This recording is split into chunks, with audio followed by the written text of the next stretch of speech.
Oiê, pode olhar. Eu sou Ayrton Marques e estou de volta para mais um papo reto e direto com uma personalidade que é destaque no cenário político mato-grossense e nacional. Além do YouTube, onde você nos assiste, este episódio está na íntegra e em formato de áudio nas principais plataformas de podcast, como o Spotify, o Deezer e o Apple Podcast. Eu reforço o pedido para você ser um seguidor fiel do Pode Olhar aqui no YouTube. Então segue o nosso canal, curta esse vídeo, deixa sua opinião nos comentários e, é claro, ative o sininho para ser notificado a cada vez que um novo episódio for disponibilizado. E também, se você quer saber mais informações de bastidores, das nossas gravações, das nossas conversas, segue a gente nas redes sociais. Em qualquer uma delas é @olhardiretoOficial. Só pesquisa lá, Twitter, o antigo X, Facebook, TikTok e também no Instagram. Produzido pelo site Olhar Direto, a cada episódio eu tenho a companhia de um colega de redação. E hoje eu volto a ter a parceria do meu amigo Lucas Bólico, que é editor-chefe do OD. Lucas, muito obrigado por ter aceitado o convite. Seja bem-vindo mais uma vez. Eu que agradeço, é muito legal participar do podcast. Já é minha segunda edição aqui com você e é muito bom dividir a bancada. Vamos lá. Vamos lá. O nosso entrevistado é natural de Bela Vista do Paraíso, no Paraná, é agropecuarista e senador da República. Ele ingressou na vida política após anos de trabalho no agronegócio. Foi vice-presidente da ProSoja Brasil, em 2010, e também presidente da ProSoja em Mato Grosso. Presidiu ainda a cooperativa agroindustrial dos produtores de Lucas do Rio Verde. Entre 2015 e 2018, ocupou o cargo de vice-governador de Mato Grosso. Em abril de 2016, foi nomeado secretário estadual de Meio Ambiente, cargo que ocupou até dezembro de 2017. Em 2019, foi escolhido para chefiar o escritório de representação de Mato Grosso em Brasília. Em 2020, ele tomou posse do mandato como senador substituto até o resultado das eleições suplementares, eleição que ele venceu após decisão aí do Tribunal Regional Eleitoral, que afastou a então senadora, a juíza Selma Arruda. Em 2022, atuou como coordenador da campanha do presidente Lula, aqui em Mato Grosso, com a missão de recuperar a relação entre os produtores rurais e o líder petista. Após a vitória, foi nomeado coordenador do Grupo Técnico de Trabalho da Agricultura, Pecuária e Abastecimento do Gabinete de Transição. Nosso papo reto e direto de hoje é com o ministro do MAPA, Carlos Fávaro. Ministro, muito obrigado por ter aceitado o convite do Pode Olhar e seja bem-vindo. Muito obrigado, Ayrton. Muito obrigado, Lucas. Enquanto você descrevia esse pedaço do meu currículo, um pouco da minha história, foi passando um filme de cada momento da vida, né?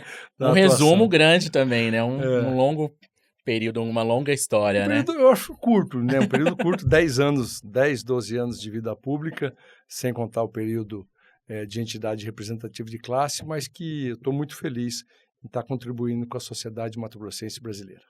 Ótimo, ministro. A gente viu aí que todos os membros do governo federal, dos ministérios, estão empenhados em atender as demandas da população do Rio Grande do Sul, que sofre aí com essa catástrofe.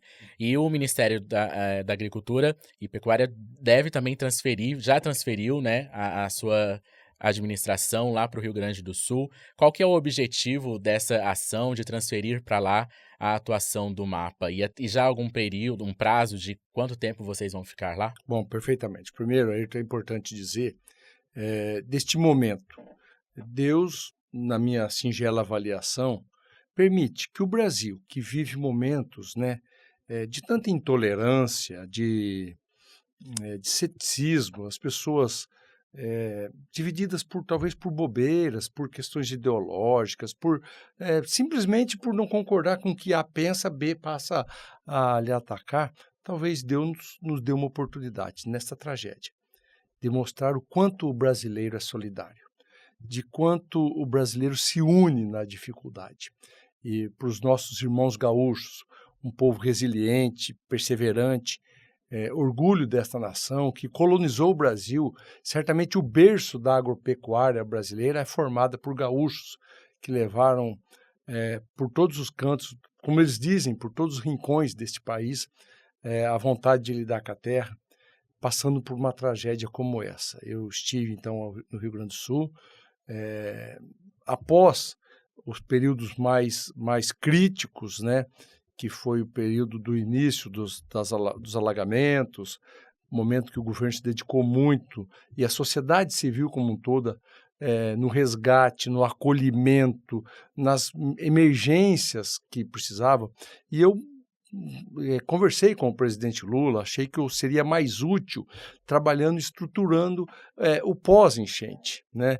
Claro que se tivesse ido, seria com espírito de solidariedade, talvez fazer algum voluntariado, algum trabalho, mas sem cumprir de fato a missão, que é com aquela agropecuária, com aqueles homens e mulheres que lidam com a terra, que vão precisar muito do governo federal, do Ministério da Agricultura. Então, estruturei medidas, né, e fomos lá, transferimos o Ministério da Agricultura de forma itinerante e serão feitos tantas quantas vezes, agora, a partir de agora, até que sintamos que as políticas públicas cumpriram o seu papel.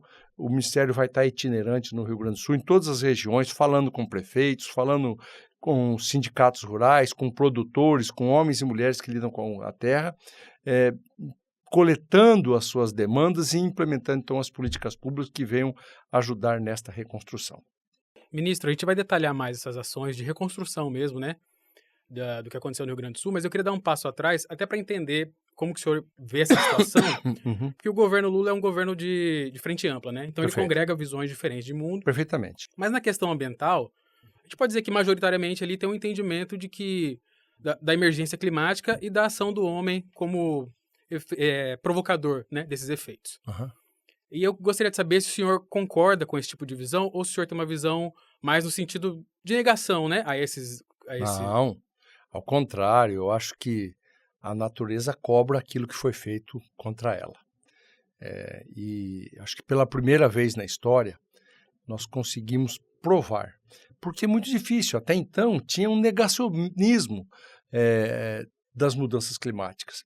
Alguns insistiam em dizer, olha, mas se já houve uma enchente como essa em 1941, que mudança tem? Ela simplesmente aconteceu de novo. Não, a mudança se trata contra a periodicidade.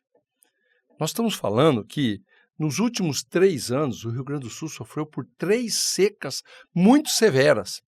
Em março do ano passado, veja bem, nós estamos em abril de 2020, em maio de 2024. Em março de 2023, há um ano e pouquinho atrás, nós estávamos em emergência e com políticas públicas para socorrer o Rio Grande do Sul de uma seca sem precedente.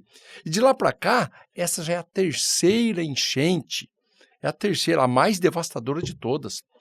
Esta é a prova de que as mudanças climáticas ocorreram. E é nosso papel cumprir com o mundo, com as próximas gerações, ações que venham minimizar os efeitos da mudança climática. E podemos fazer isso. O Brasil pode ser o protagonista. O protagonista dos biocombustíveis, dos combustíveis renováveis, da produção de alimento com regras claras de preservação. O Brasil vai continuar cumprindo o seu papel de ser o protagonista, um dos grandes protagonistas na produção de alimentos do mundo, mas não precisamos de desmatamento. Nós temos como ocupar, e está aí um plano nacional de conversão de pastagem, instituído pelo presidente Lula, que prevê a conversão de 40 milhões de hectares de terras degradadas em áreas produtivas, sem nenhum desmatamento. Pela primeira vez na história, nós estamos fazendo um plano safra aliado com o Ministério do Meio Ambiente, buscando premiar as boas práticas dos produtores. E a própria ministra Marina Silva diz que menos de 2% dos produtores brasileiros insistem em cometer crimes ambientais, desmatamentos ilegais, queimadas ilegais, invasão de terras públicas. Isso significa que a imensa maioria, mais de 98%, tem boas práticas. Nós temos um Código Florestal muito restrito, muito abrangente no aspecto do conservacionismo, e é fundamental isso. Eu digo sempre que nós temos grandes ativos para ser esse grande produtor de alimentos do mundo. Gente vocacionada a lidar com a terra, homens e mulheres capacitados a lidar com a terra, que têm vocação, máquinas e equipamentos de última geração, sementes, tecnologias à disposição. Tudo isso são grandes ativos da agropecuária brasileira, mas nenhuma é maior que clima. Todas as outras, se nós estivéssemos num deserto, não vale nada, você não produz. Guardar esse ativo brasileiro, preservar a floresta, é a certeza que continuaremos produzindo alimentos e energias renováveis para o mundo. O agronegócio é o setor talvez mais vulnerável para mudanças climáticas, para calores extremos, mudança do regime de chuvas, né? Então, assim, é importante que o setor tenha esse entendimento, né? Perfeito. E às vezes esse entendimento talvez não chegue na ponta, né? A gente vem de um governo que tinha uma posição muito diferente. Que negava. O próprio Ministério do Meio Ambiente negava, né? E aí, o que o Ministério da Agricultura pode fazer para colaborar nesse sentido, né? Olha, até para não ficar só a reboque do Ministério do Meio Ambiente. Claro que não. Né? Claro que não. E eu tenho dito muito isso com a ministra Marina Silva. Eu falo, Marina, nós estamos juntos no compromisso da preservação ambiental, mas com uma divisão muito clara. Aqui no Ministério da Agricultura, nós vamos premiar as boas práticas. Incentivo às boas práticas, taxa de juros menores para aqueles que produzem com sustentabilidade, e essa é a imensa maioria. Criar programas para que os produtores adotem, e nossos produtores são adeptos à modernização e à tecnologia. Veja que o Brasil é algo que está muito incipiente no mundo, que é o uso de biológicos na agropecuária, e o Brasil já é líder mundial no uso de biológicos. Os nossos produtores são os únicos no mundo que têm um código florestal, por exemplo, em determinadas regiões, preservam 80% do seu território, da sua área. Podem ocupar só 20%. Veja que os movimentos que ocorreram na Europa recentemente era porque os governos europeus queriam exigir dos produtores que preservassem 4% do seu território, da área do produtor. E veja o tamanho das manifestações. Aqui chegam a ter produtores na Amazônia Legal que tem, por lei, que preservar 80%. Então, a divisão dos papéis é o seguinte, ministra Marina, nós estamos juntos. Agora, lembrando que o papel de punir, de embargar, é por parte do Ministério do Meio Ambiente, junto com o IBAMA e o Ministério da Justiça, a Polícia Federal, para combater os crimes ambientais. Mas vamos juntos reconhecer as boas práticas, porque isso vale muito. O mundo quer cada vez mais produtos com boa origem, com sustentabilidade, com rastreabilidade, e é isso que nós vamos estar sendo um governo contemporâneo, que olhou à frente do nosso tempo. Porque de todas as atividades econômicas, Lucas, todas existentes no mundo, elas podem minimizar as emissões de CO2. Elas podem minimizar os impactos na emissão de CO2 das suas atividades. A única, veja bem, a única que pode sequestrar e diminuir e até zerar e gerar crédito de carbono é a atividade agropecuária, por um único fator. É a única atividade que é constituída em cima da fotossíntese. A hora que você tem plantas verdes fazendo fotossíntese, você está sequestrando carbono. Quando bem feito, tecnicamente estruturado, nós conseguimos zerar todo o carbono desta produção e até gerarmos créditos para vender. Por isso, é uma atividade que requer o total empenho e é assim que está sendo construído no governo do presidente Lula. Ministro, essa questão, a tragédia no Rio Grande do Sul, se levantou também uma questão se os estados estão preparados, de fato, para eventos climáticos como este que a gente viu lá. A experiência que o senhor tem como ex-secretário de Meio Ambiente, também acompanhando toda essa questão hoje no governo federal, o senhor acredita que é possível afirmar que Mato Grosso está preparado para esses eventos climáticos extremos? Lembrando que a gente aqui já, nos últimos anos, sofreu com os incêndios. Tem a questão também das ondas de calor cada vez mais fortes, né? Já há uma previsão de seca também para o estado nesse ano. O estado está preparado para isso? Não, por óbvio que não está. Por óbvio que não está. E eu quero aqui, de forma muito tranquila, mas fazer uma crítica para nós refletirmos quanto a isso. O Serviço Geológico do Brasil já prevê uma das maiores secas da história este ano para o Pantanal mato-grossense. E assim também já há alertas da Agência Nacional de Águas, que este ano será um ano muito rígido, de seca muito rígida no Pantanal. E olha que política pública está sendo, de como que está sendo conduzida a política pública ambiental em Mato Grosso. O governo do estado de Mato Grosso recorre de uma decisão judicial que determina que os produtores que teriam que fazer a preservação das APPs, fonte de energia, fonte de água que vem da terra, das nascentes do rio Cuiabá, ali, das nascentes do rio Paraguai, ali em torno de Diamantino. O governo de Mato Grosso recorreu contra essa decisão que obrigaria a fazer. Aí diz que se prepara para fazer um combate a incêndios no Pantanal, mas não cuidou da causa. Nós temos que pensar na causa. Temos bons exemplos a ser seguidos. Lucas do Rio Verde, por exemplo, a minha cidade, há praticamente 15, 16 anos atrás, implementamos o Lucas Legal, que consistia na recomposição de todas as APPs, fonte de água, fonte de riquezas, fonte de vida. Preservar a APP é a certeza que nós estamos contribuindo com o meio ambiente. O estado de Mato Grosso está na contramão do que se precisa ser feito. O senhor acredita, então, que há algum certo de desmonte, como foi apontado também no governo Eduardo Leite, no Rio Grande do Sul, dessas leis ambientais? Talvez a gente falta vê de entendimento. algumas leis com apoio da Assembleia Legislativa e que são até mesmo questionados no Supremo, a constitucionalidade, né? Tem também a questão de mineração em áreas de reserva legal, tem a questão até dos pescadores, que foi questionado no STF, né? Olha, eu quero dizer que precisamos menos de leis. Eu acho que o Brasil tem um arcabouço jurídico com relação ao meio ambiente dos mais contemporâneos do mundo. O que precisa é a implementação disso. Quando você vê, porque o Código Florestal prevê e dimensiona o tamanho das áreas de preservação permanente em torno das nascentes. Quando você vê um Estado contestando uma obrigação que a justiça manda fazer desta preservação, não estar atento a uma oportunidade de fazer a geração de água ser recomposta e, com isso, minimizar os impactos das mudanças climáticas. Eu posso dar outro exemplo, depois que eu falei também do programa Lucas Legal, que foi um grande sucesso e está um grande sucesso, porque recompôs todas as APPs do município mato-grossense de Lucas do Rio Verde. A Itaipu Binacional, a hidrelétrica Itaipu, fez um belíssimo programa há alguns anos, chamando Cultivando Água Boa. E todos os afluentes do Rio Paraná, tanto da margem brasileira como da margem paraguaia, tiveram as suas APPs reconstituídas com árvores nativas.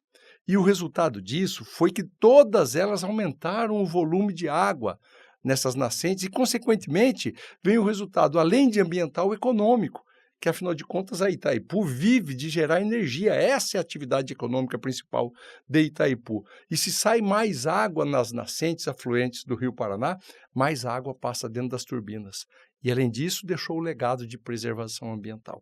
São políticas assim que nós devemos esparramar por todo o Brasil com a consciência de que nós temos nas nossas mãos o compromisso com o futuro da humanidade.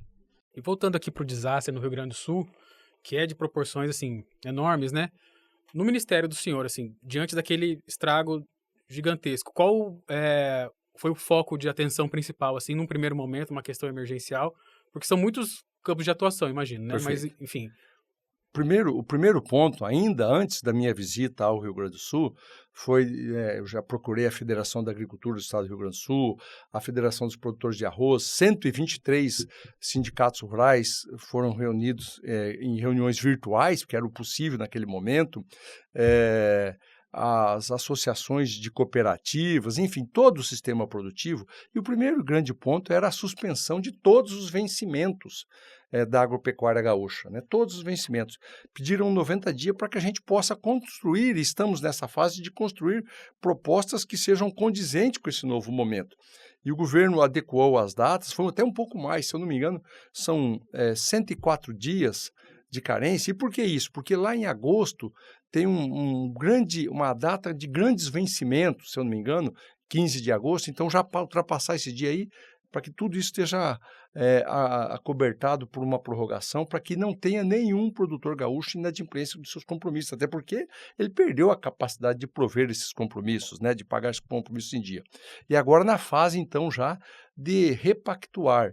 Eu defendo plenamente que tem que ter, e já estamos na construção disso, uma repactuação com bastante carência, porque já víamos de 3 anos de intempéries climáticos, seca. Agora, então, com toda essa destruição, já tinham feito prorrogações para aqueles produtores, já tinham dado linhas de créditos emergenciais, inclusive o ano passado mesmo, para as cooperativas que chegam diretamente nos produtores. Agora não adianta uma simples prorrogação, precisa algo muito mais estruturado, com mais carência e com mais anos para pagar, com juros bastante reduzidos.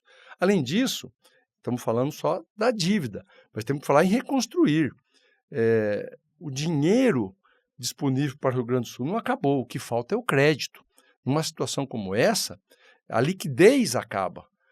Precisa da presença do Estado. Eu já estou trabalhando com o ministro Fernando Haddad e com o aval do presidente Lula para que nós tenhamos um fundo de aval para garantir os produtores. Isso já se mostrou eficiente no período da pandemia e deve ser feito agora especificamente. Acreditar no cidadão, acreditar no brasileiro, um fundo de aval que garanta 80%, 85% dos novos investimentos com prazo, juros e carência, porque vai ser muito necessário para reconstruir a economia gaúcha. Ministro, eu quero mudar um pouquinho de assunto, falar um pouco sobre a relação governo Mato Grosso e governo federal. Tem mais alguma relação sobre Rio Grande do Sul? Não, podemos seguir. Mato Grosso vem registrando uma expansão econômica acima da média brasileira, né? Muito em função da agropecuária. No fim de 2023, por exemplo, o governo estadual celebrou a marca de alcançar, né, o segundo maior PIB per capita do Brasil. Ao falar de números, o governador Mauro Mendes reforça que esse resultado é muito mais da atuação do próprio setor, do próprio produtor rural e também do governo do estado. Ele afirma até mesmo que o governo do estado não depende tanto do governo federal. Quando ele reassumiu, foi para o segundo mandato e o presidente Lula assumiu, ele falou muito sobre isso, de ter uma boa relação com o presidente Lula, mas do estado não depender tanto financeiramente.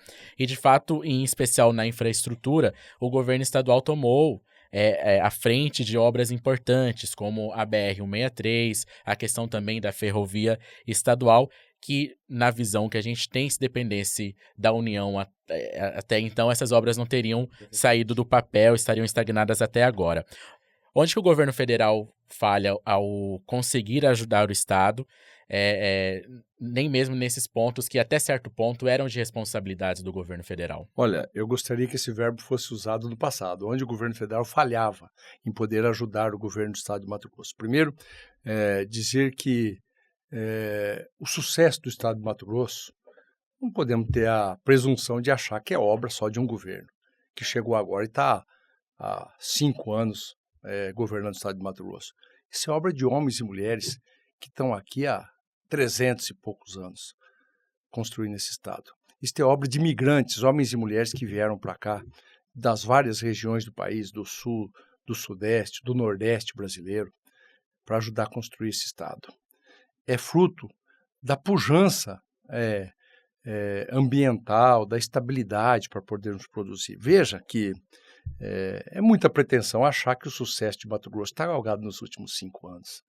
É muita pretensão. Se não fosse o governo federal, por exemplo, 2023, os preços dos commodities já estavam bastante achatados com relação a um período anterior, de preços muito elevados e de boas oportunidades. Tivemos redução de 70% no preço da saca de soja. Chegou a estar R$ 170 uma saca de soja e baixou abaixo de R$ 100. E ainda assim, o ano de 2023, nós fechamos com o resultado da balança comercial brasileira do agronegócio em 166 bilhões de dólares. Um recorde absoluto, e estou falando em dinheiro. Se os preços estão bem achatados, é que foi muito mais eficiente para conseguir bater recorde, porque é fácil bater recorde quando o preço está alto. Quero ver você bater recorde em resultado financeiro quando os preços estão baixos, e muito baixos, 70% mais baixos. Isso é fruto da volta do presidente Lula ao comando desse país, que estabeleceu as boas relações diplomáticas e as boas relações de amizade. O Brasil não tem contencioso com nenhum país do mundo, mas vivia de espizinhação no governo passado, queria ficar discutindo o regime ideológico partidário da China, nosso principal parceiro comercial, querer discutir o regime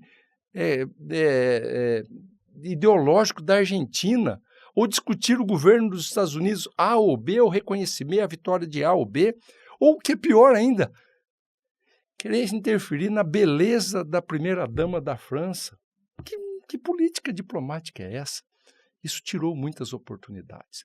A volta do presidente Lula ao comando desse país nos permitiu, e com a determinação dele, o Ministério da Agricultura, nós em 500 dias abrimos 122 novos mercados para os produtos da agropecuária brasileira. 51 países que nós não tínhamos relação comercial com esses produtos foram abertos em 500 dias. Isso é geração de oportunidade, oportunidade para que a economia e os empregos ocorram aqui dentro do Brasil. Só para te dar uma noção de alguns desses 122 mercados, há 20 anos o Brasil tentava abrir o mercado de carne bovina e suína para o México. 20 anos, o México tem uma população do tamanho do Brasil. E toda a sua carne que precisava comprar de fora do México, além da sua produção local, vinha dos Estados Unidos e do Canadá. E desde o ano passado também vai do Brasil. Nós ampliamos significativamente as habilitações de plantas frigoríficas para a China. Nossa relação com a China hoje é de avanço total em geração de oportunidades. Passamos a vender algodão para o Egito, e todo mundo sabe que o Egito é considerado, o algodão egípcio é considerado o melhor algodão do mundo. Se a gente está vendendo para o Egito, nós ganhamos equivalência. Se não são grandes compradores, mas nós ganhamos equivalência para vender, então, também o melhor algodão do mundo dos brasileiros. Foi isso dos últimos 500 dias. Nós somos o único país do mundo, e conseguimos esta façanha de poder habilitar para vender carne de frango para Israel. O único país do mundo, até então, era 100% autônomo o governo de Israel. Mas não basta só vender para aqueles 10 milhões de judeus que moram em Israel. É porque nós temos capacidade técnica de fazer o abate kosher e ganhar esse reconhecimento dos judeus, e qualquer judeu esparramado pelo mundo todo vai ver numa bandejinha de carne de frango brasileira o símbolo da certificação kosher, e vai comprar e vai dar preferência para comprar. Nós somos hoje 3 únicos países do mundo que não tem gripe aviária nos seus plantéis comerciais. Até poucos dias atrás eram 4, e a Austrália entrou gripe aviária há poucos dias, e o Brasil é o grande líder mundial. 40% da carne de frango consumida do mundo é produzida no Brasil, graças a essa competência, essa sanidade gerada pelo Ministério da Agricultura em parceria com os estados, municípios e os produtores e os integrados muito competentes. Conseguimos, nesses 500 dias, tirar um peso enorme em cima dos ombros dos produtores brasileiros, pecuaristas. Há 50 anos, olha o que eu estou dizendo, 50 anos sonhávamos em não ter que fazer vacinação para a febre aftosa do Brasil. Erradicamos a vacinação e não temos casos de febre aftosa. Isso nos permite, Ayrton, a conquistar mercados mais exigentes e mais remuneradores, por exemplo, como o do Japão, da Coreia do Sul, que remunera muito bem, mas tem essas exigências sanitárias. Então é muita pretensão achar que Mato Grosso e a agropecuária mato-grossense vai bem só por fruto do Estado e não precisa do governo federal. O governo federal está fazendo muito. Posso falar de infraestrutura. O governo passado é fato. Não fez 1 quilômetro de asfalto no governo aqui para o estado de Mato Grosso. É uma vergonha. Eu quero que me apontem o maior defensor do governo passado, o mais fanático defensor do governo passado, me aponte onde tem 1 quilômetro de obra nova do governo passado aqui no estado de Mato Grosso. E nós Até já estamos, hoje ninguém por exemplo, apontou isso para o senhor. Não consegui, esse desafio ninguém conseguiu responder. E nós já estamos, por exemplo, com o desafio do licenciamento da BR-158 lá na Araguaia, superado, e as obras acontecendo. E alguns ainda tentam desdenhar em alguns minutos, porque atrasa chegar a empreiteira. 10 anos esperando isso. E agora talvez não souberam esperar 10 meses. Mas as obras estão acontecendo. O licenciamento da 242 andando a passos largos, e as obras vão começar. Há um 74 que liga Juína, a Ji-Paraná e Rondônia. O Morro do Pompeu, não 74, uma serra que dificultava a transposição para aquela ligação interestadual, está sendo já construída. O Rodoanel de Cuiabá, por que esse Rodoanel ficou parado desde o governo do Wilson Santos na prefeitura de Cuiabá? Passaram-se Pedutax, 4 anos do governo Mauro Mendes, e não tinha obra. Você sabia que 100% dos recursos até agora disponibilizados, numa parceria governo do estado e governo federal, mas até agora só quem pôs dinheiro para o estado estar tocando a obra foi o governo federal. E por isso as obras estão indo muito bem, tocando a todo vapor, porque o dinheiro está vindo rigorosamente. Isso está gerando emprego, gerando oportunidades. Por que o Hospital Júlio Miller, o Hospital Universitário Júlio Miller, estava há tanto tempo parado? E por que o Estado não tocou? Por que as casas do Minha Casa e Minha Vida, por exemplo, em Barra do Garças, há 10 anos paradas, 10 anos paradas? Por que voltou só agora? Por que o governo do Estado não fez sozinho essas obras? E não tem milagre. Por que já entregamos casas do Minha Casa Minha Vida parada em Rondonópolis, em Vargem Grande, ficaram prontas, em Sinop. É a presença do governo federal melhorando a vida das pessoas aqui em Mato Grosso. É um conjunto de ações de todos para que esse estado seja cada vez mais pujante e por isso estamos chegando a pleno emprego, economia crescendo e fazendo a vida dos mato-grossenses cada vez melhor. Uma dúvida que me surgiu, ministro, na sua fala, que o senhor citou a abertura de mercados e todas as consequências positivas disso. E aí me surgiu a dúvida de essas aberturas de mercado podem também ter um efeito inflacionário no preço de alguns alimentos, porque a partir do momento que fica mais favorável a venda lá fora, a oferta que diminui, enfim, o Ministério tem uma preocupação com relação a isso? Como que se dá essa dinâmica? É importante dizer isso. Tem uma lógica no que você está dizendo, mas por isso a importância da Conab cumprir o seu papel. O governo passado achava que a Conab tinha que acabar, tinha que se extinguir. E veja a situação. Em março de 2023, e eu já disse aqui, nós não tínhamos milho para levar aos produtores gaúchos, precisavam soltar os seus animais na beira da estrada para comer capim na beira de estrada, que não tinha mais o que comer, e a Conab não tinha 1 quilo de milho para fornecer. Chegamos nesse momento agora, dessa segunda crise, essa das enchentes no Rio Grande do Sul, a Conab não tem 1 quilo de arroz. Nós já conseguimos recompor os estoques de milho minimamente para poder atender, e já cumprimos isso com o Nordeste, mas ainda não deu tempo, porque era a primeira safra de arroz que a gente está colhendo e veio esse desastre. E é importantíssimo a gente ter essa política para controlar, não é intervenção. Veja que o ano passado, o milho aqui no estado de Mato Grosso chegou a menos de R$ 33, R$ 32 na região da BR-163. E o preço mínimo, R$ 42. O governo veio com pouco, não é intervencionismo, era para comprar 500 mil toneladas de um universo de 130, 140 bilhões de toneladas que o Brasil produz de milho, é um pouquinho, mas para ter a garantia de segurança aos produtores. O preço está abaixo do preço mínimo no mercado, ou você paga um pouco mais, ou vou garantir aos produtores de preço mínimo. E o fizemos, e o preço se estabilizou em torno de R$ 40. Passados 6 meses, a seca no norte de Minas e no Nordeste, o preço do milho para os granjeiros, para o produtor de ovo, de frangos, lá no Nordeste e no Norte de Minas, disparou a R$ 90, R$ 100. A Conab tinha um estoquezinho comprado aqui no Mato Grosso, em Goiás, carregou o frete até aquela região e vendeu a R$ 60. Controlou a expansão de preço e garantiu estabilidade. Então, se a gente produzir muito e vender muito mais caro lá fora, respondendo a sua pergunta, é o excedente de que produzimos, mas nós temos ferramentas para garantir a estabilidade para a nossa população aqui dentro. Vamos vender bem, valorizado lá fora, os mercados mais remuneradores, mas não gerar inflação aqui dentro. É um governo que tem compromisso com o desenvolvimento econômico, com a geração de empregos, com a geração de crescimento econômico, mas com a estabilidade social.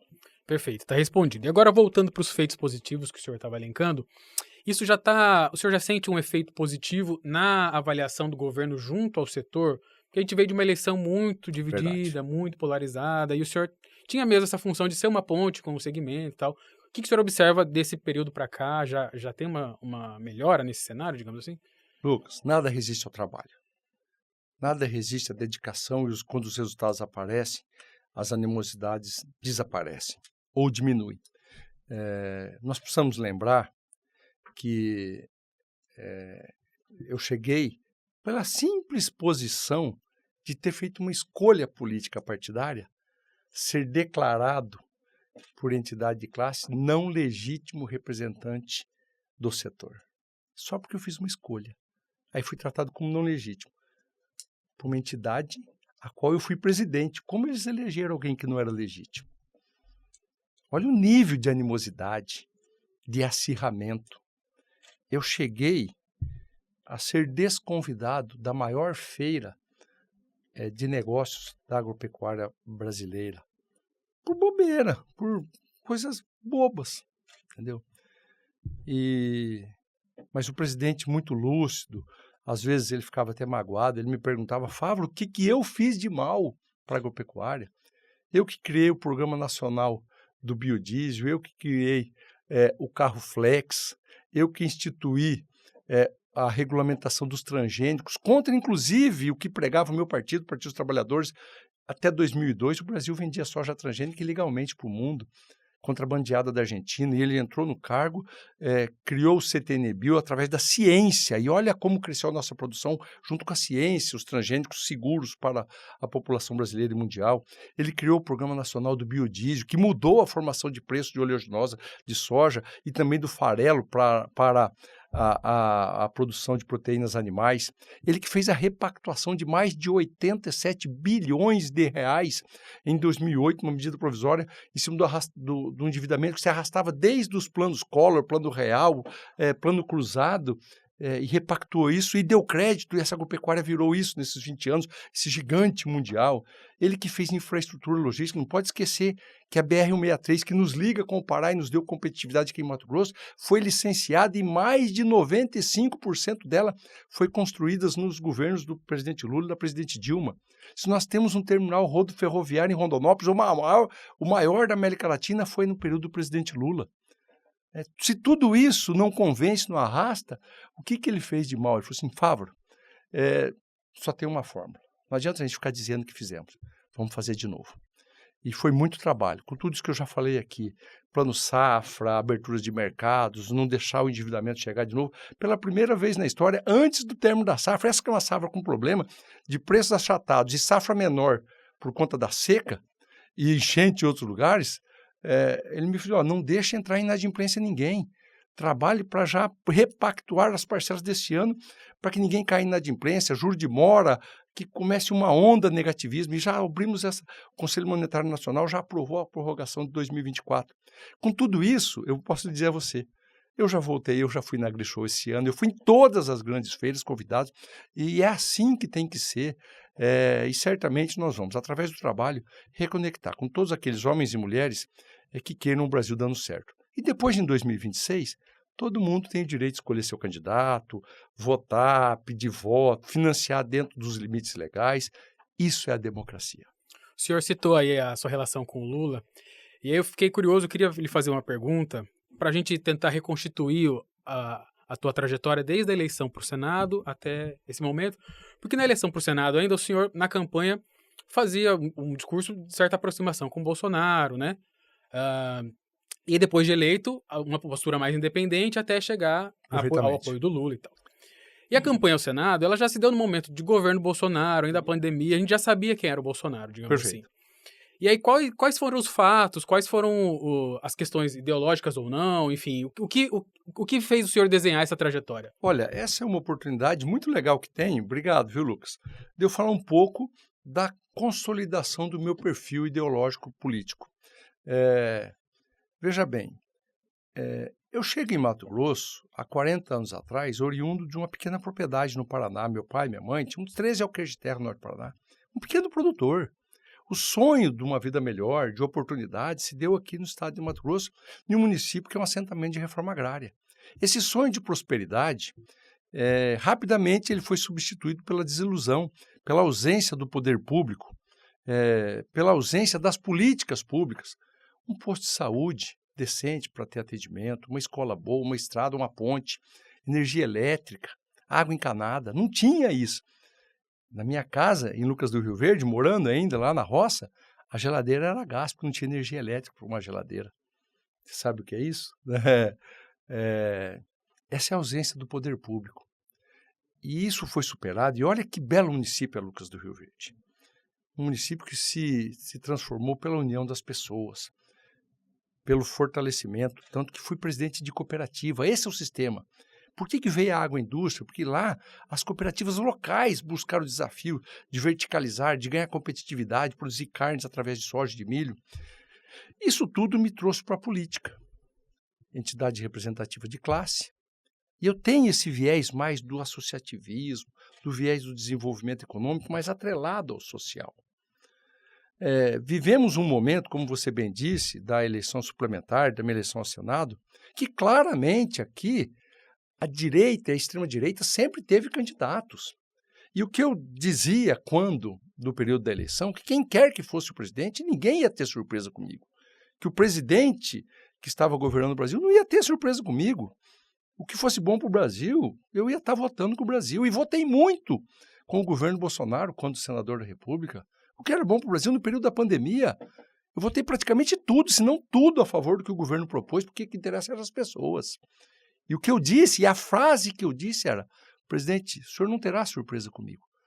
Eu estava dizendo ali para os eleitores, ele tem outra candidata que apoia, mas eu não terei problema nenhum em ajudar o Brasil no que o governo precisar de mim como senador. Agora, o meu viés ideológico, eu sei o que eu acho melhor para o Brasil.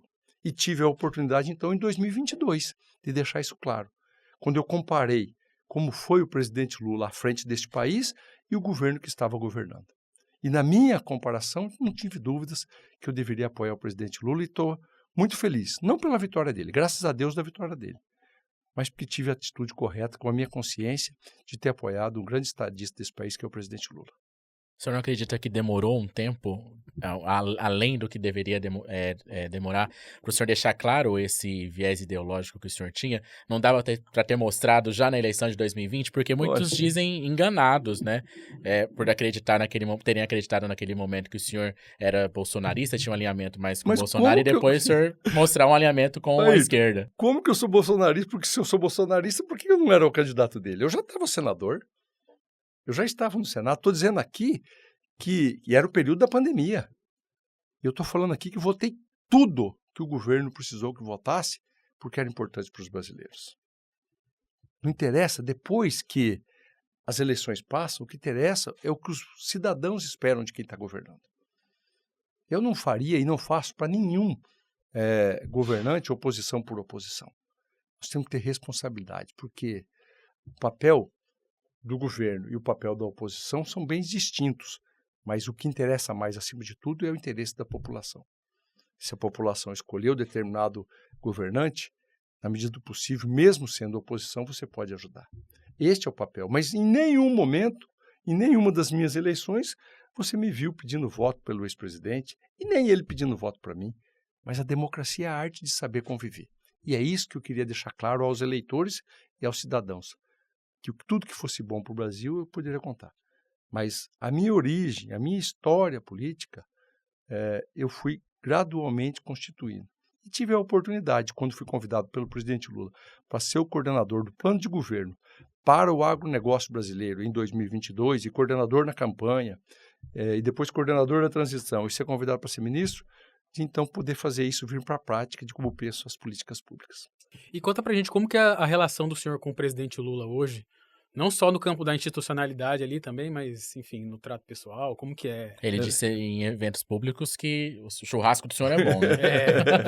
Olha, eu vou falar, Deus me dá uma oportunidade maravilhosa de conviver com um cidadão como o presidente Luiz Inácio. E eu falo que, com toda tranquilidade, quer não gostar do presidente Lula, não conviva com ele. Uma pessoa generosa, uma pessoa de bom trato, carinhosa, que consegue compreender, inclusive, os pensamentos diversos a ele. E eu ter a oportunidade de escrever algumas linhas na minha história, sendo ministro de um homem como o presidente Lula, é um privilégio que Deus me deu. Eu fico curioso também, ministro, como que são as reuniões ministeriais, assim, porque vazou uma do Bolsonaro, a gente viu como é, e eu fico pensando como é a atual do governo Lula, até por, como eu já disse, ter uma frente ampla, ter pensamentos diversos ali. Legítimo. No caso do senhor, por exemplo, legítimo, que foi a favor do marco temporal, perfeito, tá ali junto com a Sônia Guajajara, que é contra, e que para ela, mais que uma questão política, é uma questão de vida, né? Claro. De fala que o marco temporal seria um genocídio legislado, termos dela. Então, assim, como que é essa relação e como ela se deu também depois desse evento? Continua, enfim, tranquila a relação? Como sem nenhum problema. É um governo plural. É o estilo do presidente Lula. Ele permite que os diferentes coloquem seus posicionamentos. Ele permite que a pluralidade permeie pelo governo. E é óbvio, tem um líder. E ele sempre fala, na divergência eu não quero briga, porque eu decido. Eu atribuo por onde vamos. Mas ele permite que essa divergência o faça, inclusive, formar a opinião e ter o convencimento. Você acha que, sã consciência, eu voltaria ao Senado Federal, que fui lá, num combinado que fizemos, né, num entendimento que fizemos, em solidariedade ao grande amigo, né, ao ministro Flávio Dino, na sua sabatina, era uma homenagem ao Flávio Tino. Então voltei eu, Renan Filho, Wellington Dias, são 5 ou 6 ministros, senadores, voltamos todos, né, para a sabatina e a aprovação dele, e nesse momento tinha a derrubada do veto do marco temporal. Você acha que, em sã consciência, eu votaria pela derrubada do veto do meu presidente Lula, contrariando?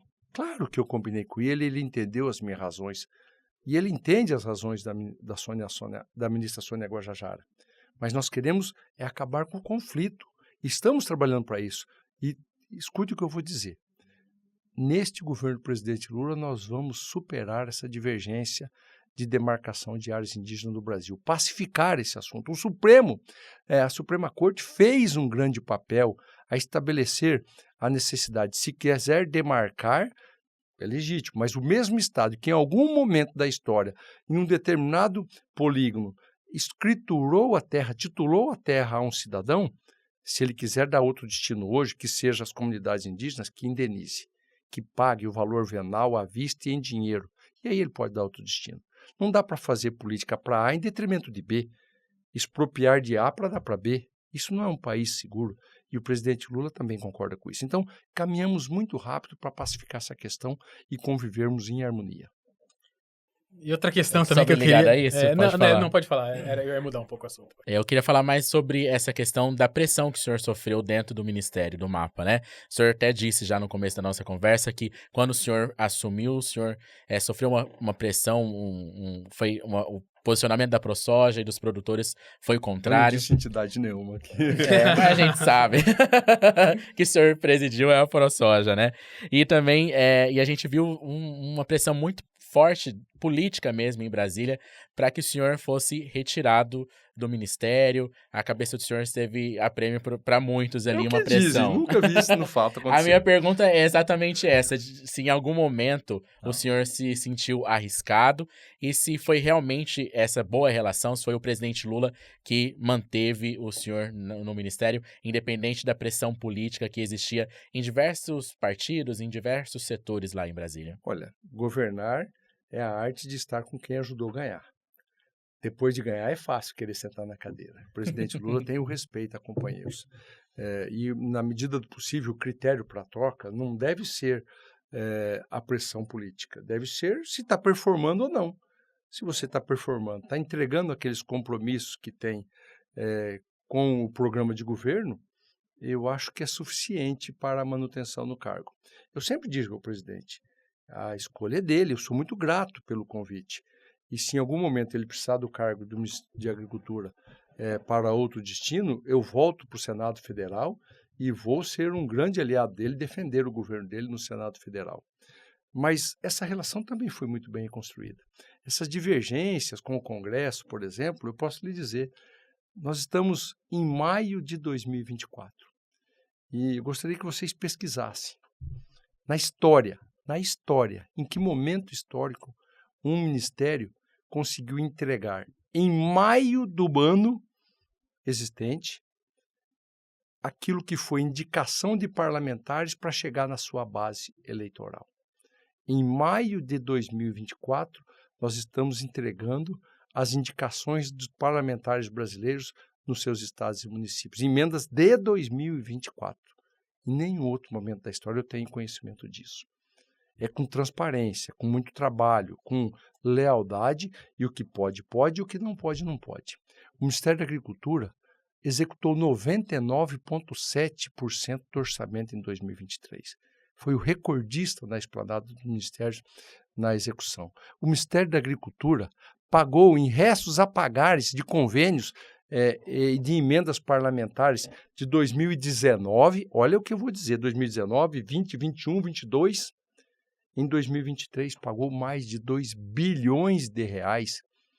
Mais de 2 bilhões de reais para parlamentares de todas as bandeiras partidárias. Porque o que interessa ali não é a bandeira, não é o partido que pertence ao parlamentar, e sim o cidadão que espera esse convênio se realizar e virar verdade. E com isso, a relação foi construída pelo trabalho, pela dedicação e pela verdade, e hoje muito mais tranquila. Mas, repito, o cargo de ministro não é meu, é do presidente Lula, e eu sirvo ele até quanto ele achar que for necessário. Essas disputas entre governo e Congresso, muito do pano de fundo dela acaba sendo a questão do orçamento, o controle do orçamento e tal. Perfeito. O Ayrton falou dessa turbulência, teve um momento ali que o Arthur Lira ali criticou por, entre aspas, privilegiar Mato Grosso nessas emendas e tal. Eu gostaria de saber do senhor se isso está resolvido, se o senhor já esclareceu isso para ele, para a bancada da melhor forma possível. Em que pé está essa discussão? Da melhor forma possível. Eu disse ao presidente Arthur naquele momento que eu não estava privilegiando estado A ou B. Mato Grosso é o maior produtor de alimentos do Brasil.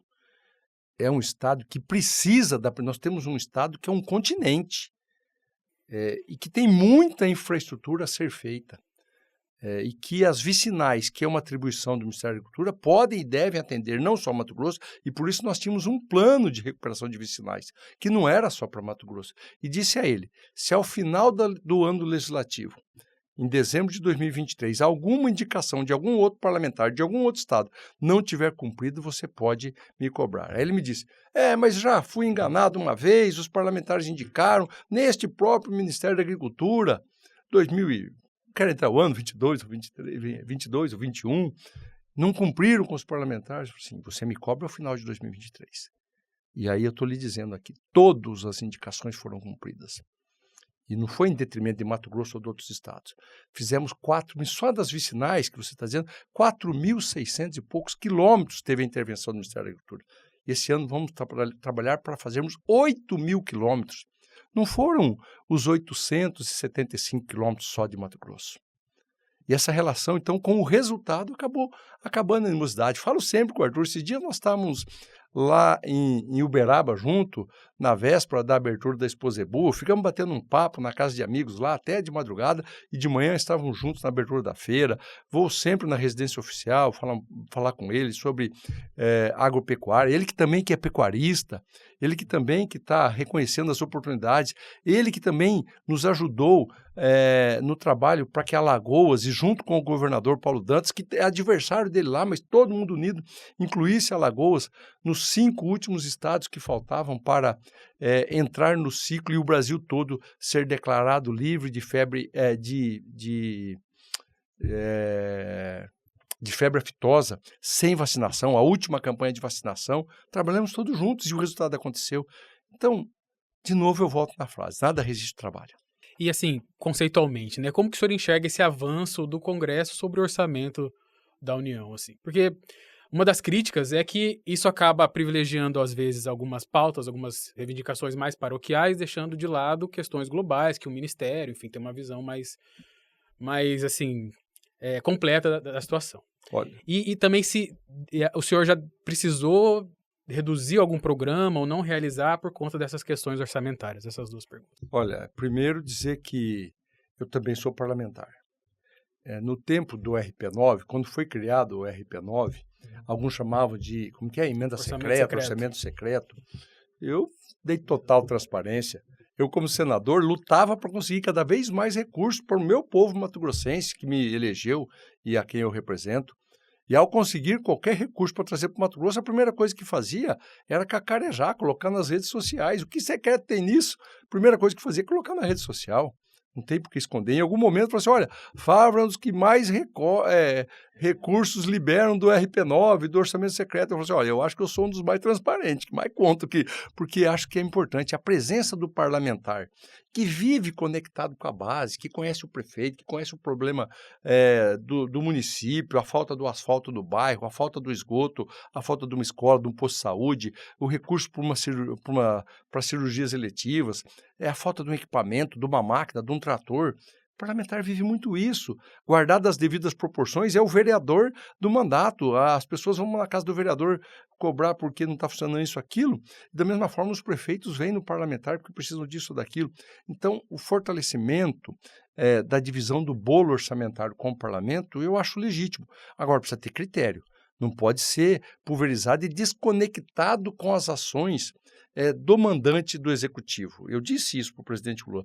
Vamos apresentar aos parlamentares um combo de ações para que eles possam destinar dentro das políticas públicas e isso vem acontecendo, principalmente no Ministério da Agricultura, eu posso falar por mim. Por que nós estamos entregando em maio, eu já disse aqui nessa entrevista, nós já estamos entregando equipamentos, máquinas em amarela, patrol, reta escavadeira, tratores, rolo compactadores, para os municípios brasileiros em maio de 2024, fruto das emendas de 2024, que eu preparei o Ministério com licitações, contratações, num combo e deixei disponível, parlamentar. Você quer destinar equipamento? Aqui está pronto. E aí vai chegar na ponta. É o governo dando direção para as emendas parlamentares e não o inverso, que daí está errado. O parlamentar criar a política pública e fazer o governo executar. Aí está errado. O senhor não acha que seria necessário ou importante uma trava? Porque é um orçamento que está em expansão a cada ano, enfim, eu acho seria interessante? Eu acho que tem que ter limitância a isso, senão daqui um pouco o exacerbamento disso tira o poder do executivo, ele vira um mero governante, mas também acho que quando o executivo toma para si o protagonismo das oportunidades, o parlamentar se adequa dentro. Acabei de citar o exemplo.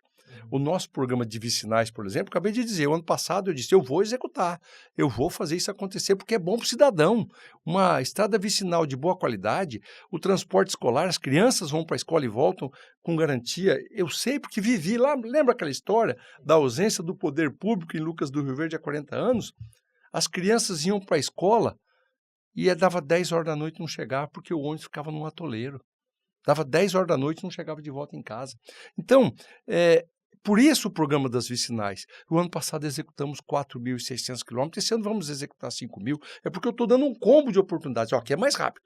Você quer colocar outra coisa, você quer criar uma política pública de executivo, eu não tenho nem estrutura para atendê-lo, mas você coloca. Aí ele vê a oportunidade e fala, não, vou entender. E não é só isso, não é direcional, mas eu tenho essa oportunidade. Eu acho que o executivo pode também trazer esse protagonismo e direcionar a boa relação com o parlamento. O governo passado não fazia isso. De jeito nenhum.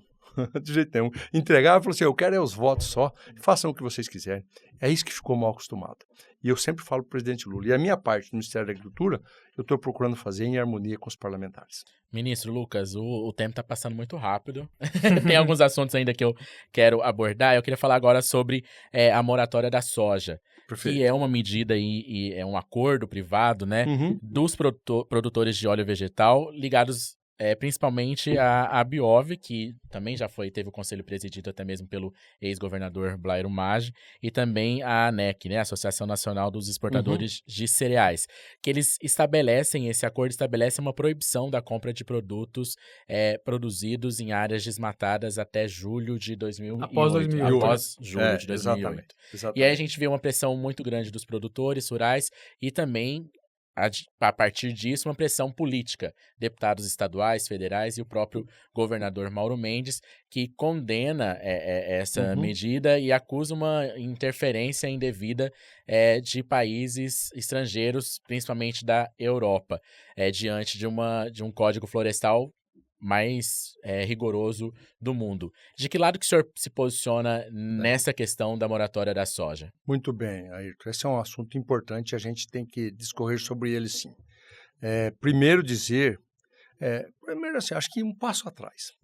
Acho que foi dito aqui, neste bate-papo, a importância da preservação ambiental.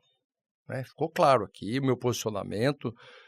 O Brasil não precisa mais de desmatamento para continuar crescendo e sendo protagonista mundial na produção de alimentos. Nós podemos dobrar a nossa produção rapidamente, em 10 ou 15 anos, sem desmatar uma árvore sequer. Ponto. É fundamental esse equilíbrio entre produção e meio ambiente. Segunda coisa importante dizer sobre o assunto, até para as pessoas que não conhecem a fundo, é um assunto muito técnico, né? Que este é um acordo entre privados. Não tem nada a ver com o governo. Inclusive, quando eu era presidente da entidade, lá em 2010, por aí, e antes eu era vice-presidente da entidade representativa de classe, e esse acordo entre os privados, a Biov, que é a Associação das Indústrias de Óleo Vegetal, que representa todas as grandes trades que estão instaladas aqui no Brasil, e a organização não governamental Greenpeace. Um acordo para que não se fosse comprado soja de produção oriundo de desmatamento depois de julho de 2008. E eu falava àquele tempo, e era bem no início do acordo entre eles, entre as entidades, que isso estava errado. E o presidente da Biov, à época, eu lembro muito bem, chamava-se Carlo Lovatelli, um cidadão muito inteligente, né? Ele me disse, Fávaro, me diga onde tem 1 quilo de soja sem comercializar, que atrapalhou a vida dos produtores, que a gente rediscute esse assunto. E, de fato, era o começo disso, não tinha mesmo, não. E eu posso lhe dizer, posso pular agora para 2024, aonde tem 1 quilo de soja deste embargado, sem comercializar? Qual armazém está depositado? Ninguém vai encontrar. Sabe por quê? Porque não tem ilegalidade. Este processo foi conduzido errado. A iniciativa privada, as trades que atuam no Brasil, se deixaram envolver e quiseram ser mais real que o rei. Hoje nós temos 1 milhão de hectares de produtores que cumpriram a legislação, que exerceram o seu direito a desmatar um percentual da sua propriedade, quer seja 20% na Amazônia Legal ou 65% no Cerrado, legitimamente constituído pelo Código Florestal e licenciado pelo órgão estadual do Estado do Mato Grosso, 1 milhão de hectares que estão à margem dessa comercialização porque os privados não querem, porque eles acharam que não tem que comprar, mais real que o rei. É um absurdo isso. Por isso, eu saúdo a Assembleia Legislativa, que quer tirar o incentivo fiscal destas companhias todas que estão cometendo essa atrocidade com os produtores. Eu não defendo desmatamento legal. Eu não quero nem desmatamento legal, mas é direito. E se é direito, tem que ser respeitado. Portanto, se as companhias privadas querem tolir dos brasileiros produtores o seu direito, que tire o incentivo deles, porque eles não estão sendo dignos das legislações brasileiras.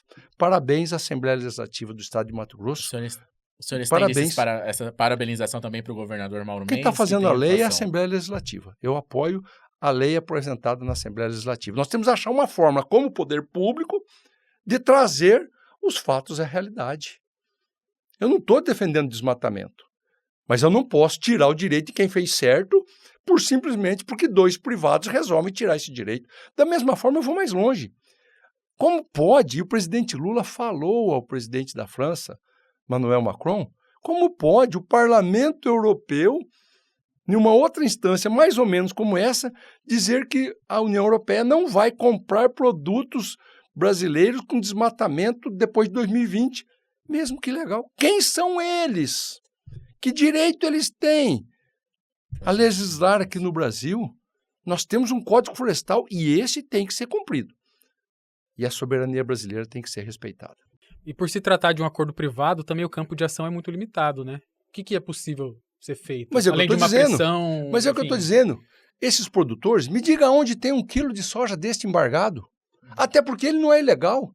Quem comprou não está cometendo crime. Só que sabe o que acontece?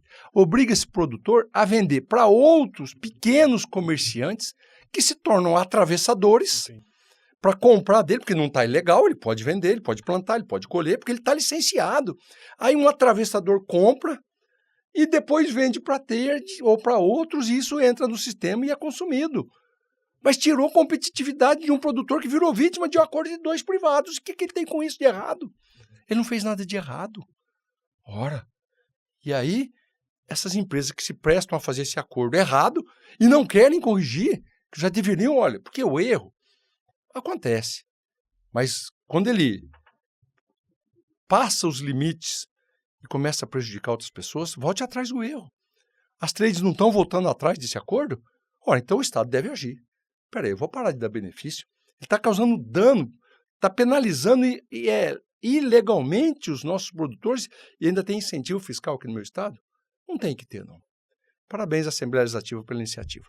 E a gente está falando de soja, ministro. Eu gostaria de fazer uma pergunta para o senhor. Eu estava dando uma olhada no estudo do Instituto Democracia e Sustentabilidade, que fala sobre o custo da soja. Esse é o termo do estudo, né? Ele aponta o seguinte, que a cadeia produtiva de soja recebe quase 60 bilhões por ano em incentivos e que do crédito rural, a soja fica com aproximadamente 52%, em detrimento de todas as outras cadeias, de tudo que é produzido no Brasil. E a minha pergunta para o senhor é no sentido de, o senhor concorda com a manutenção desse apoio do Estado para essa cultura em detrimento de outras? Não seria um momento, talvez, de se pensar um equilíbrio? Da não taxação à exportação? É isso? Me desculpe. O estudo fala em crédito rural.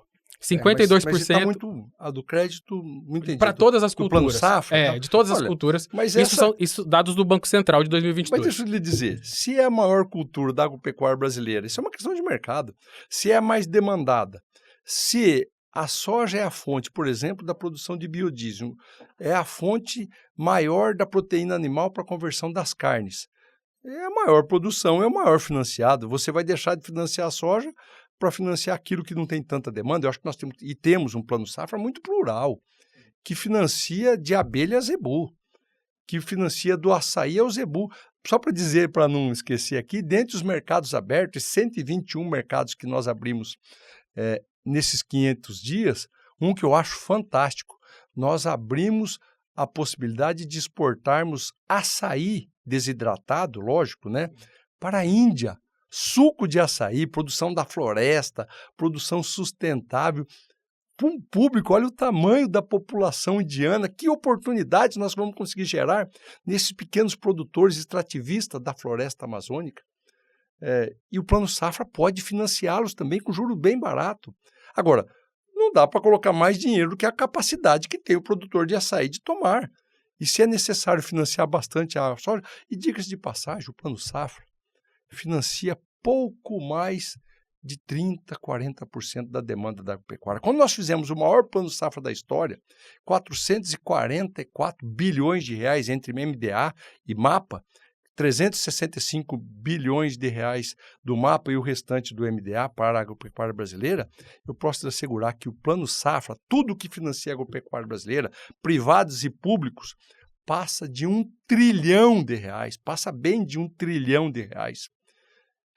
Esses números são só uma parte daquilo que tudo que gera a economia brasileira e não tem nada de errado nisso. Não digo errado, mas eu digo assim, num pensamento estratégico, né? O Estado brasileiro, de certa forma, não cumpriu já o seu papel de estruturar esse setor e talvez seja um momento de... Mas olha, e veja que eu estou dizendo que nós já estamos fazendo algo inovador.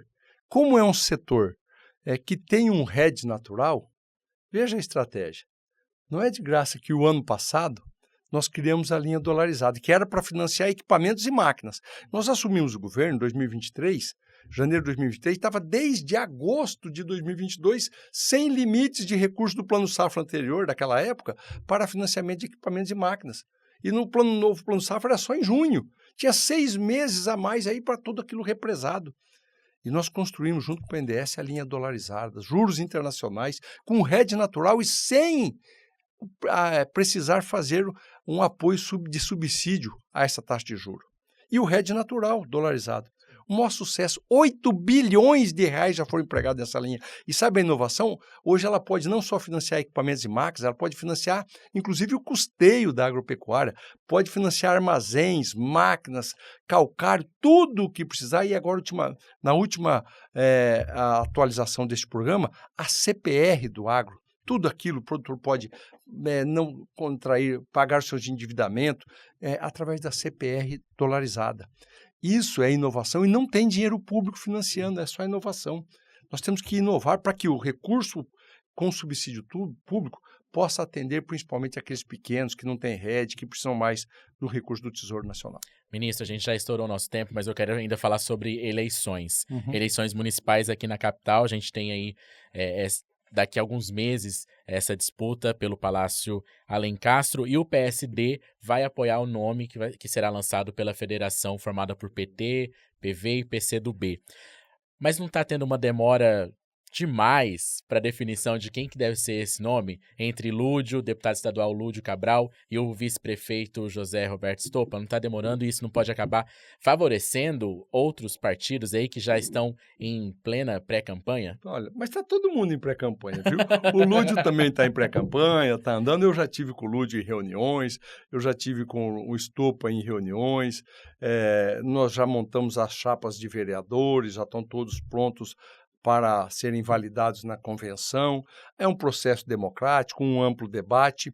Eu já tentei mediar. Veja que há pouco tempo atrás nós tínhamos ainda a tão competente deputada Rosa Neide, a deputada mais bem votada do estado de Mato Grosso, como pré-candidato pelo Partido dos Trabalhadores. Isso também já foi superado dentro do diálogo e o convencimento que o melhor nome para o Partido dos Trabalhadores era do deputado Lúdio Cabral.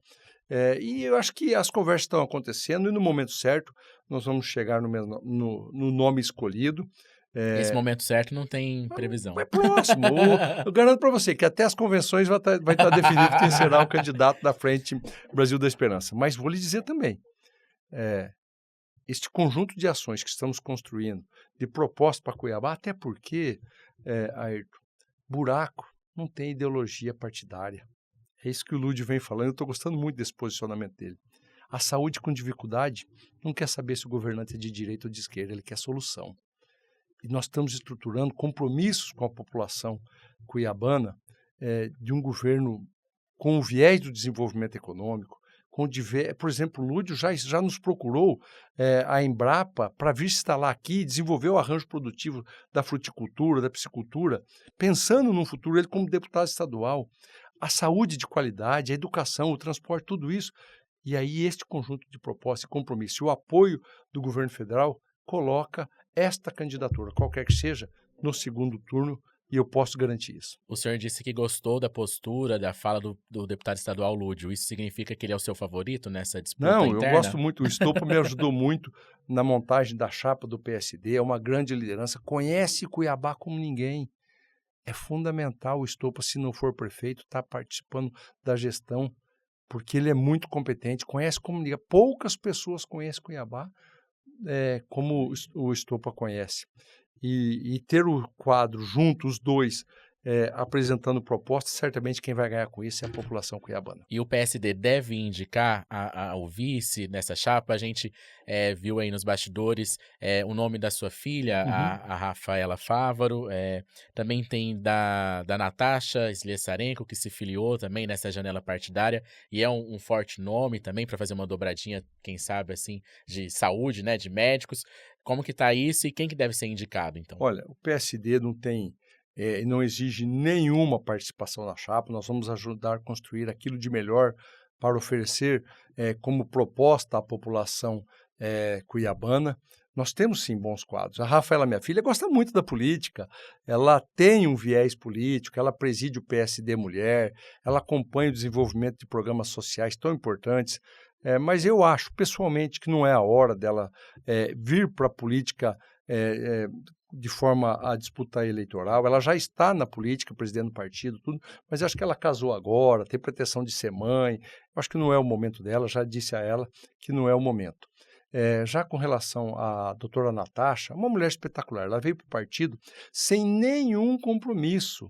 O compromisso único é de construirmos propostas, políticas públicas, fortalecimento de ideias dentro do partido e levar isso para a sociedade. A Natasha tem capacidade de ser governadora do estado de Mato Grosso, de ser senadora, de ser deputada federal, estadual, prefeito, o que ela quiser. É uma empresária muito bem sucedida, é uma médica de qualidade, é uma médica que tem o seu viés social muito grande, atua lá no bar, é uma professora muito competente, então ela é um grande quadro, uma grande aquisição e ela não exigiu nada a não ser estar discutindo boas propostas e políticas públicas. Assim como também a Bruna Santiago, a nova presidente do Corém, uma jovem da área de saúde tão importante para ser discutido para Cuiabá e para Mato Grosso, que se filiou no PSD e que é gestora pública, já na pouca idade, já foi testada como gestora pública na área da saúde de forma muito competente e isso fez ela, na oposição do Conselho Regional de Enfermagem, ganhar as eleições com uma ampla voto de margem impressionante. Os votos que ela teve para a eleição do Corém o habilitavam para ser deputado estadual, se fosse uma eleição de deputado estadual. Veja o tamanho da competência dessa menina. Temos, por exemplo, o Misael Galvão, que tirou, e as pessoas talvez não percebam o grande trabalho do Misael Galvão.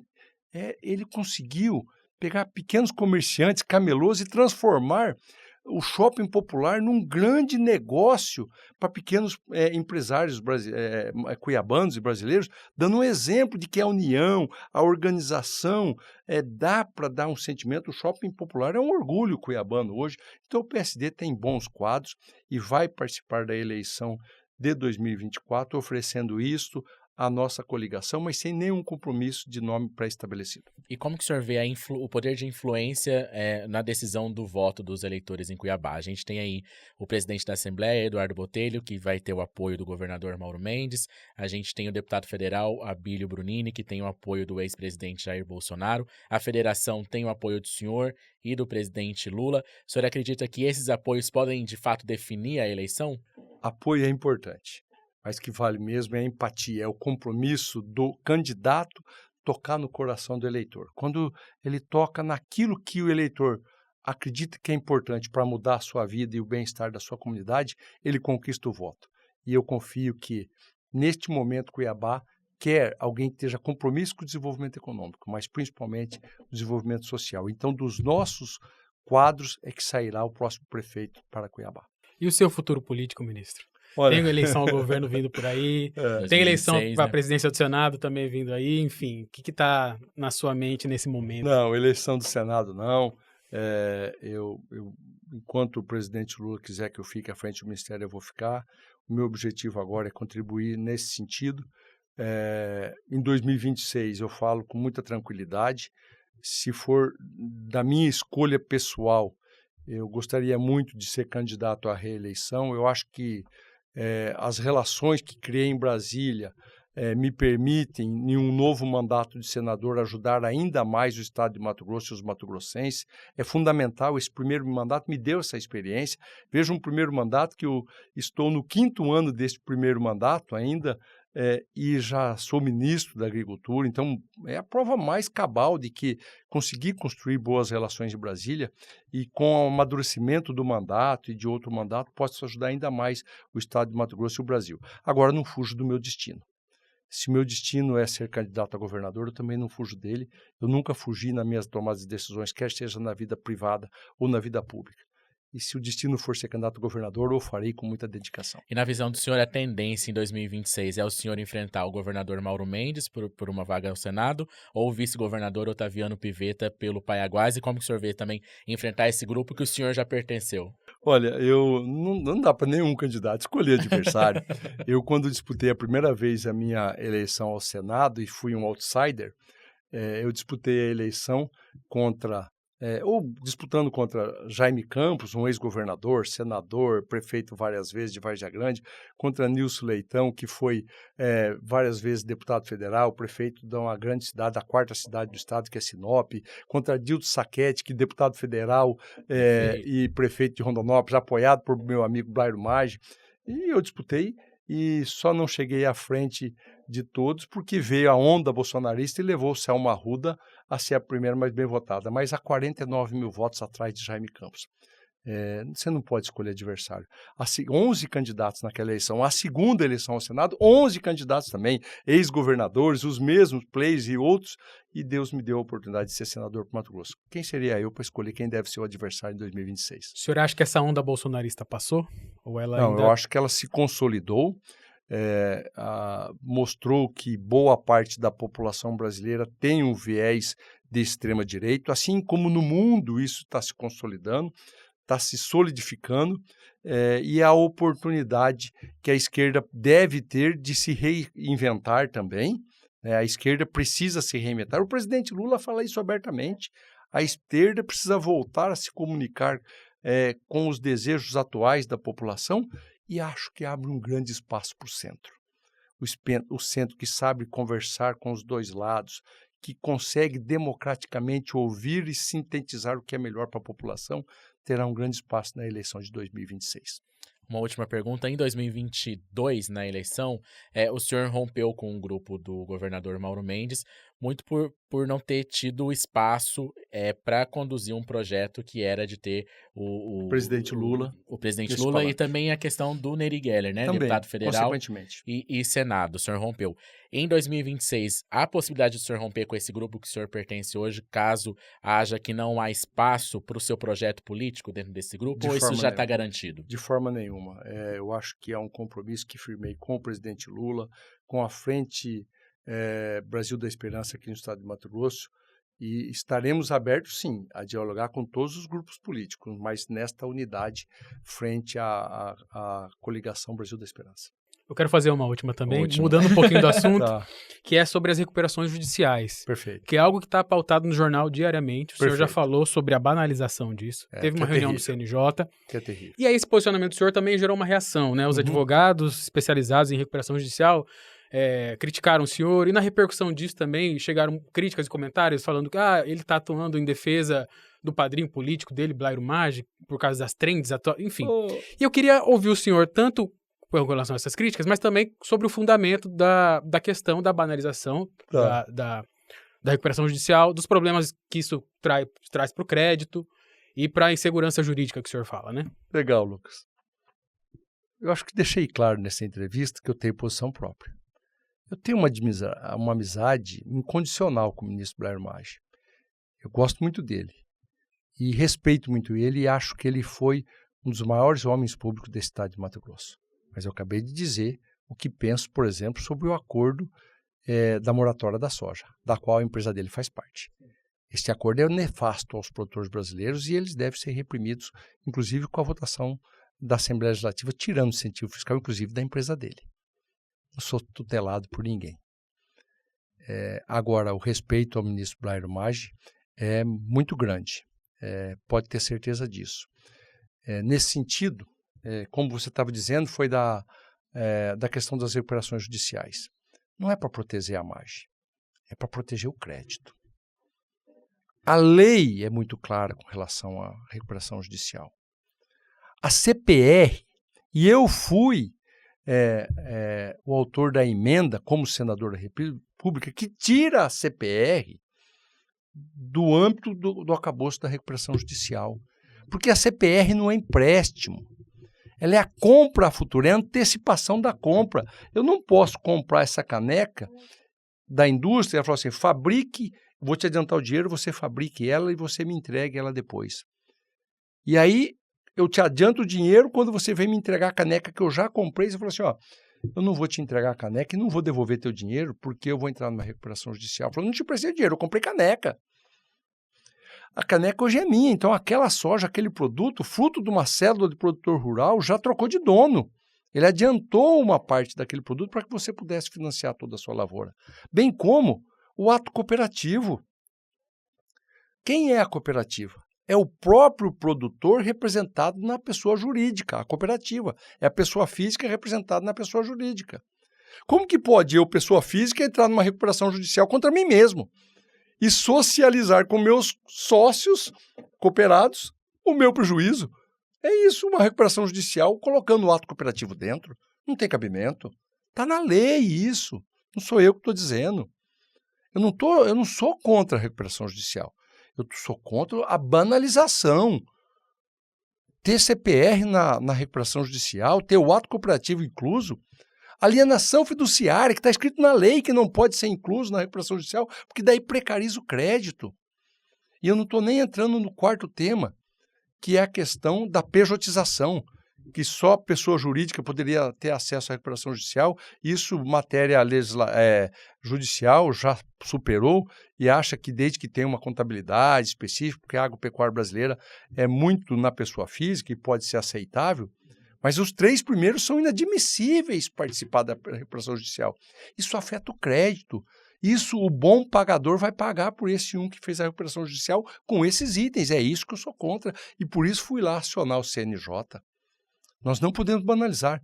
A UPL, que é uma grande indústria agroquímica mundial indiana, o ano passado colocou para financiar a agropecuária brasileira 6 bilhões de dólares. Está revendo o seu crédito, porque ela não sabe mais quem vai entrar com a recuperação judicial e prefere só vender à vista e não financiar mais. vai encarecer o crédito no Brasil. Nós precisamos ter critérios sérios com relação a esse instrumento importante, que é a recuperação judicial. Eu não sou contra a recuperação judicial. Eu sou contra a banalização e a falta de critério para conceder esse instrumento. Para finalizar, de fato, o diálogo que o senhor teve com o CNJ já surtiu algum efeito? O senhor já tem informações sobre isso? Ou é uma coisa para mais tempo? Eu já vi casos de reversão de decisões de primeira instância em recuperação judicial, que banalizou isso, que precarizou a decisão, e eu espero que esse regulamento fique claro. Como disse, a recuperação judicial é um instrumento importante para recuperar empresas e empregos, usado no mundo inteiro. E é importante aqui no Brasil, mas não pode ser banalizado e o CNJ deve deixar isso claro muito no seu regulamento para que o judiciário não banalize e não deixe isso precário, atingindo o crédito tão importante para a economia brasileira. Ministro Carlos Fávaro, muito obrigado por ter aceitado o convite do Pode Olhar, por ter falado sobre tantos assuntos importantes, e eu já deixo o convite, já um pré-convite para o senhor retornar para conversar com os nossos espectadores e ouvintes. Muito obrigado. Obrigado, Ayrton, Lucas, muito obrigado, Olhar Direto, pela essa oportunidade de fazer um bate-papo tão franco, tão reto, mas tão esclarecedor para a população mato-grossense. Ótimo, Lucas. Muito obrigado por mais um episódio e logo, logo a gente está de volta. Eu que agradeço pelo convite, agradeço o ministro pela conversa, foi muito boa, muito produtiva. E em breve eu estou de volta aí. Só me chamar que eu estou aqui. Legal. Eu vou ficando por aqui, mas você acompanha a repercussão deste episódio no nosso portal, é o www.olhardireto.com.br. Você também pode acompanhar as nossas redes sociais, em qualquer uma delas é @olhardiretoOficial. Eu volto na próxima semana com mais um papo reto e direto. Tchau, tchau.